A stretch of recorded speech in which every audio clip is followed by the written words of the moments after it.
Bon, moi, c'est Virgile Reglioni. Je suis photographe professionnel spécialisé dans les aurores boréales et dans les régions polaires. Je travaille comme chef d'expédition et guide, donc dans le polaire, donc tout ce qui est mode arctique et aussi subarctique et subantarctique.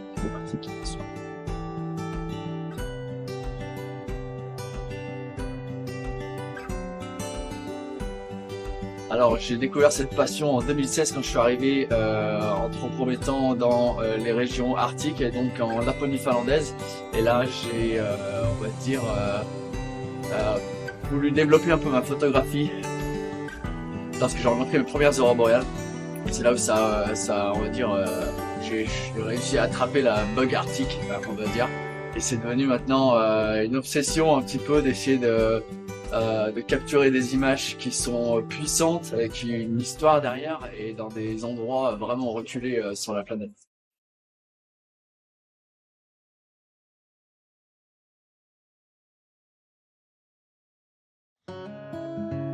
Je dirais que la qualité qu'il faut, c'est de la patience, de la persévérance. Et grâce à ça, on arrive en fait à mélanger la créativité selon ce qu'on a devant nous. Mais la plupart du temps, c'est quelque chose que la nature nous offre, donc il faut attendre le moment et il faut multiplier ses chances. Et le fait d'être guide, en fait, m'apporte ça justement. Le fait de pouvoir voyager à plusieurs reprises dans les mêmes endroits me permet de trouver des conditions environnementales qui sont différentes à chaque fois, tout en retournant même dans les mêmes endroits. On s'aperçoit même des fois qu'en allant exactement au même endroit, on a des conditions de glace, de neige, de lune, ou même d'aurore boréale par exemple, qui sont complètement différents et qui vont permettre de multiplier les chances et les opportunités photographiques.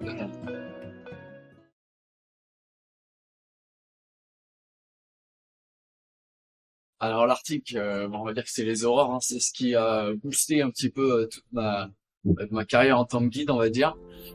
Et en Antarctique, c'est la dimension, la magnitude de l'endroit et c'est très difficile d'isoler un sujet principal lorsqu'on est là-bas, puisque c'est assez incroyable. Hein, c'est un continent qui est pas tellement exploré. Et, lorsqu'on arrive devant des murs de glace et des montagnes de plus de 3000 mètres devant nous, recouvertes de centaines de mètres d'épaisseur de glace, ça fait quelque chose. C'est très puissant.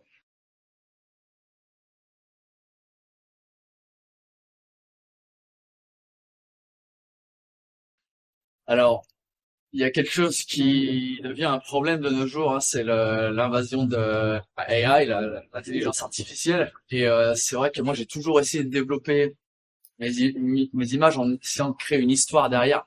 Voilà, en essayant de créer un contexte. Et c'est vrai que moi, mes images sont pas forcément euh, faites de la même manière que d'autres. J'utilise beaucoup mes petits sujets, que ce soit des humains, de la vie sauvage, quoi que ce soit, en tant qu'un sens d'échelle dans mes images. Et c'est ce qui permet de créer un contexte tout autour, justement, de la photographie que j'essaie de faire, en regardant un petit peu en arrière les conditions environnementales et dans quelles conditions bon, ces petites créatures, ou ces objets ou ces personnes vont se développer. Alors ça peut être, ouais, comme tu disais, des animaux, ça peut être de la vie sauvage, mais également des humains que j'adore mettre dans un immense paysage pour donner ce sens d'échelle et cette dimension au paysage.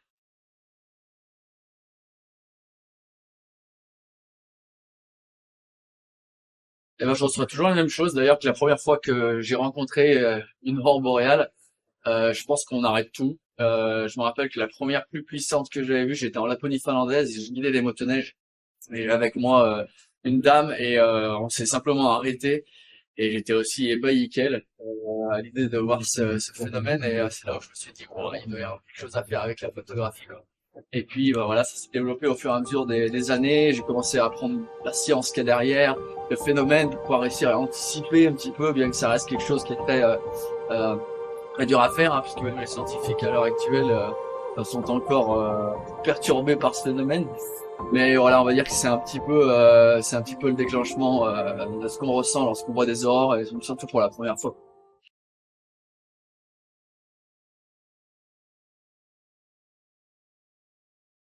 alors oui, j'ai une soirée, je crois que c'était il y a 3 ans, quelque chose comme ça. On était placé à Shiboten, qui est à peu près 2 heures de route à l'est de Tromsø, et j'ai vu les aurores les plus puissantes que j'ai vues toute ma vie. C'est très dur à décrire, hein, ça bouge très vite, l'intensité de couleur est énorme. On avait l'impression d'avoir un voile laiteux tellement c'était épais, ça couvrait quasiment les étoiles, c'était impressionnant. Tu vois, c'est passé d'un côté de l'horizon à l'autre côté en une fraction de seconde, j'avais pas eu le temps d'y voir. Et j'ai même pas vraiment pris de photo à ce moment-là, tellement ça m'avait ébahi, quoi. C'était très impressionnant. Franchement, ouais. Il y a beaucoup de gens qui viennent voir les aurores, et bien sûr, on peut pas voir des phénomènes et des moments aussi intenses à chaque jour. Mais lorsqu'on en voit un, c'est là où on se rend compte, ah ouais, c'est puissant comme phénomène, comme c'est quelque chose qui est incroyable.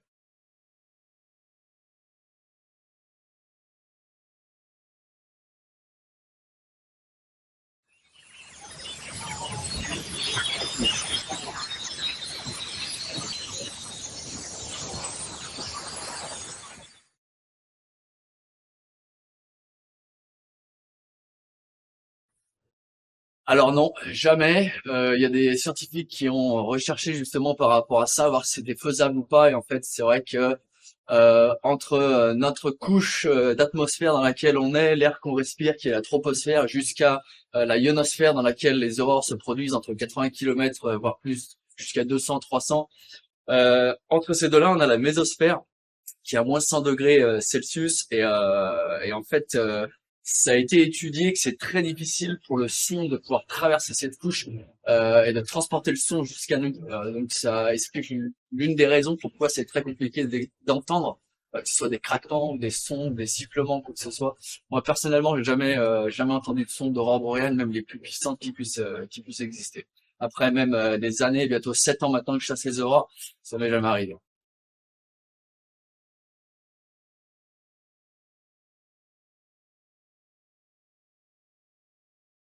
Alors oui, complètement. Je suis même en train d'écrire un article en collaboration avec des chercheurs et scientifiques de l'Agence spatiale européenne et de l'Institut allemand euh, de recherche terrestre et espace. Et oui, complètement, oui. Moi, ma photographie, c'est grâce à toutes les données, toutes les datas qui sont reçues par la Space Weather Prediction Center, qui se localise aux US, mais c'est grâce à un satellite qui est placé sur une zone qui s'appelle L1, qui nous envoie toutes les informations.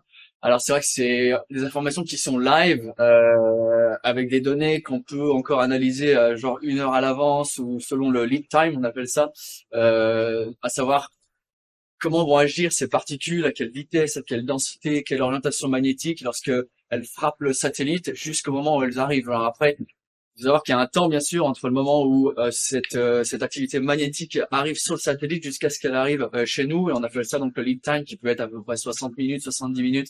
Ça dépend des vitesses, de la vitesse des vents solaires, bien sûr. Mais oui, tout à fait. Grâce à ça, on peut anticiper un petit peu à quoi s'attendre au niveau des aurores, sa puissance, tout ça. Et puis moi, ça me permet de sélectionner le bon endroit que je veux pour pouvoir créer les photos que je crée en fait. Donc complètement, ouais, la science a vraiment un impact direct avec ma photographie, ouais, complètement.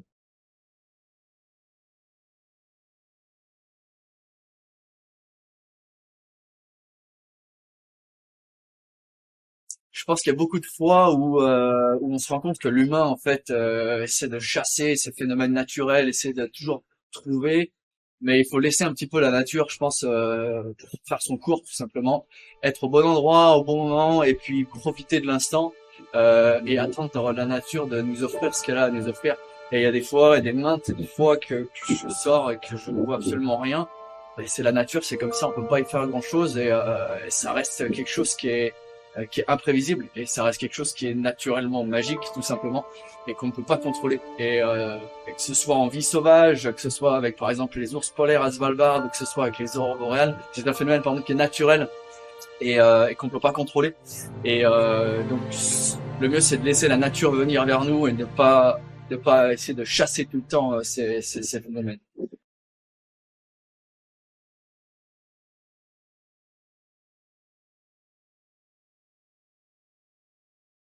Oui, je pense que d'être nez à nez avec la nature et avec ces phénomènes naturels, c'est quelque chose qui est incroyable et de pouvoir ramener à la maison une image puissante, vraiment bien construite, et ajouter ce phénomène d'aurore boréale à mes compositions, c'est clair que ça mélange la science, ça mélange l'art, et ça permet aux gens de découvrir un petit peu comme ça peut être. Mais c'est vrai que voilà, la plupart de mes images ont été récupérées sur 6 saisons d'hiver passées dans le nord, dans l'Arctique. Donc, comme je le disais, ouais, c'est ça, il faut de la persévérance, il faut de la patience, il faut être frustré, et puis voilà, et puis faut trouver bien sûr la motivation pour bouger, mais à quel moment, et voilà, pour essayer de créer cette symbiose entre l'art et l'art de pouvoir composer ces images avec ce que la nature a à nous offrir tout simplement.